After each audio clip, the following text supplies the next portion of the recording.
នីតិ review រសឆាព្រឹកមួយខ្ញុំដើរចូលទៅក្នុងផ្សារថ្មី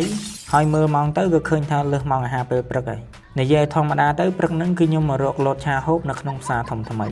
បើទីតាំងវិញបងប្អូនគ្រាន់តែដើរមកជួរដែលគេលក់អាហារពេលព្រឹកហ្នឹងទៅនៅក្នុងផ្សារធំថ្មីហ្នឹងគឺនឹងឃើញកន្លែងដែលគាត់លក់រសឆាហ្នឹងហើយ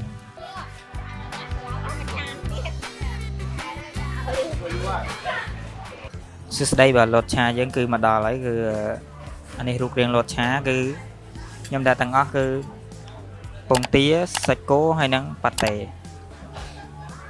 បន្លែគេដែលមានអញ្ចឹងយើងកុំនិយាយច្រើនមកហូបសិនខ្ញុំយើងនិយាយពីរសជាតិ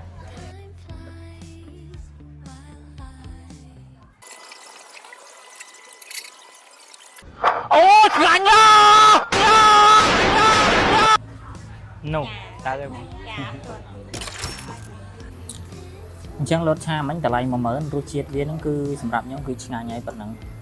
របស់នៅផ្សារថ្មីនេះវាច្រើនតម្លៃបើធៀបនឹងក្រៅវារៀងថ្លៃជាងតិចប៉ុន្តែវាសិតតែឆ្ងាញ់ដែរជួបខ្ញុំវីដេអូក្រោយ